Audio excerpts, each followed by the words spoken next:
Channel. Welcome back to Faithfully Connected. I'm Donna and I'm your host, and I'm so glad that you can join us today. Today's connection, I kind of want to talk a little bit about fear and what that looks like within your temperament. Fear looks very different on everyone. Fear is one of those emotions that can keep you in a very critical position in your life. When we live a life of fear, we're not really living the life that God intended us to live. Fear looks very different to some people. Some people shut down, some people get busy, and some people take control. Some people even pretend they're not even afraid. But fear is one of those things that can paralyze us and keep us from moving forward.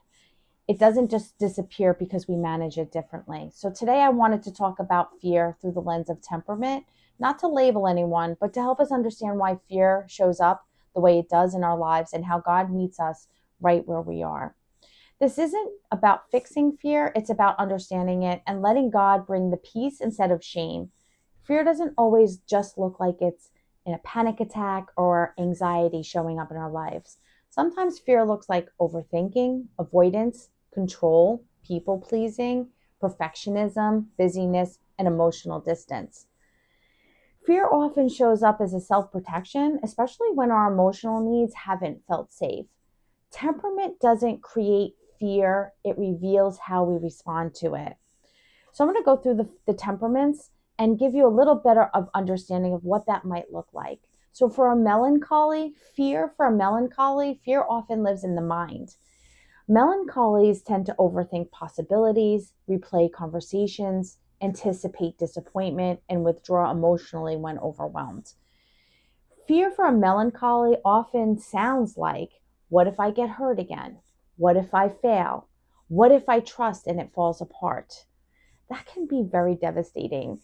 And sometimes that is a way that a melancholy will protect themselves by pulling back, becoming guarded, or staying silent. But God doesn't rush that melancholy out of fear. He meets them with the truth, reassurance, and safety. The Bible tells us not to fear, for I am with you. So healing for the melancholy comes when fear is replaced with trust, not pressure. Talk a little bit about a sanguine and fear. Sanguines often don't look afraid, but fear is there. Fear for a sanguine often looks like avoiding pain, staying busy, keeping things light, needing reassurance, fear of rejection or being forgotten. They may smile through the fear or distract themselves so they don't have to feel it. But unprocessed fear doesn't disappear, it just gets louder later. So God invites that sanguine to slow down, sit with Him long enough to feel safe without performing. Perfect love casts out fear. One of my favorite scriptures. Healing comes when joy is grounded in security and not approval. Let's look at the caloric and fear. The caloric doesn't usually fear anything. They feel fearful. So when they do feel fearful, they act. Fear for a caloric often looks like control, taking charge, anger or frustration, over-functioning, difficulty trusting others. At the core, fear for them sounds more like, if I don't handle this, everything is going to fall apart for me. So they lead harder, push faster, and hold tighter. God doesn't strip clerics of their strength.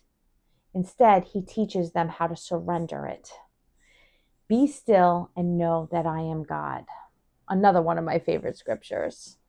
Healing happens when control is replaced with confidence in God and not yourself. Let's look at the phlegmatic and fear. Phlegmatics often hide their fear because they're calm. They're the peacemakers, right? So behind the calm, a fear for a phlegmatic looks like avoidance, silence, staying neutral, suppressing their needs, and keeping the peace at all costs. Their fear sounds like, if I speak up, things might get worse. It's safer not to rock the boat, so I'm not really going to get involved. But God gently invites that phlegmatic to trust that their voice matters. God has not given us a spirit of fear. Healing comes when peace is rooted in truth, not avoidance. To avoid your fear, you're not really facing it. So phlegmatics have a tendency to avoid because they have low energies. A supine in fear, well, supines experience fear very deeply, especially around relationships. A fear for a supine often looks like people pleasing, overgiving, difficulty saying no, fear of rejection, tying worth to being needed. Their fear sounds like, if I stop giving, will I still be loved? If I'm honest, will they leave? God meets the supine with identity and assurance. Nothing can separate us from the love of God.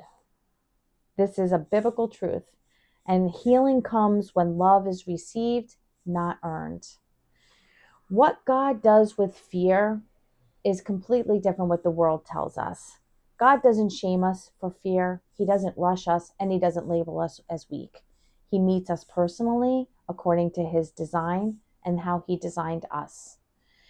This is understanding your temperament, right? When we understand our temperament, it doesn't remove the fear. It gives you a language of compassion. It gives you a language and a direction. Fear loses power when it's understood and brought into the light. You know, there's an acronym for fear: false evidence appealing real. If fear hasn't been showing up in your life lately, if fear has been showing up in your life lately, I want you to hear this. You're not failing, you're not broken, and you're not alone. Your fear makes sense, and God is close. Understanding your temperament helps you recognize fear for what it is and trust God instead of fighting yourself. If this video resonated with you, I want to invite you to take the next step. What is the next step? Well, understanding your temperament, right? In inclusion, control, and affection. This can help you recognize fear sooner and respond with truth instead of survival mode. If fear resonated with you today, I created a really short free PDF with gentle strategies for each temperament. It's not about fixing yourself. You're just understanding yourself better. You can download it in the description below. Until next time, please like and subscribe the channel and share. Somebody today fear has had a grip on. Send the message to them today.